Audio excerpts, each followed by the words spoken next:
Gifti koo akka madda jirtu onnee koo keessatti maaliif dammaqite? Sammuu koo keessatti maaliif dammaqite?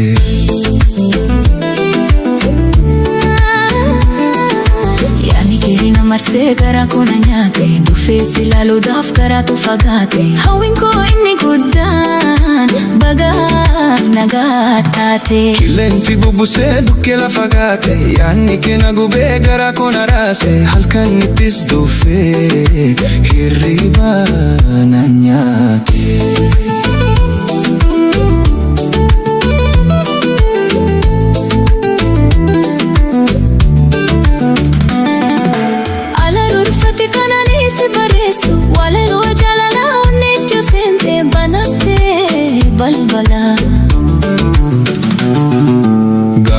Gaafattu seenuu daafoneeti, homayyuu sin dhabne siif bane laphee koo. Ati seentee teesse keessa onnee kooti, galma onnee kooti, isa siif boraati. Jaalala dhugaa malee hin qabu qorraati.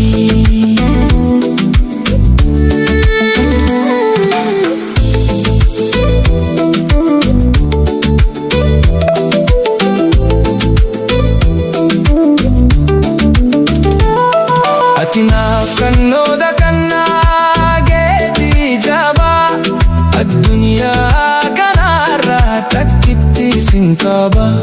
Sin jaalagaa malee sitti yaaduu dhabu, siif jecha miidhamne siif jechan jaba. Ani egaa yoomiyyuu si dhabuu hin fedhu, ati onnee koo keessa jiru lubbuu koo jedhu. Siif garaa hin murru, akkamittan muru, rakkoo jiru kooti harka keetu fura. Tiyya ta'uu baree ijaan si laalatee, nama hunda keessa bagaan si jaallatee. Homaa fedheen beeku ani akkan si fedhe. Ani jaalallee koo halaalaan sitti harkaa, teessuudhaan fagaanne teennus bakka bakka. Ani nirraan fadu hin daganne takka. Yaanni kee na qabe an wallaalee akka, yaanni kee hammaate haalanii na rakka. ol ka'eetiin deema ani halkan walakka. Jaalalummaa keetiif namuutu na yakka.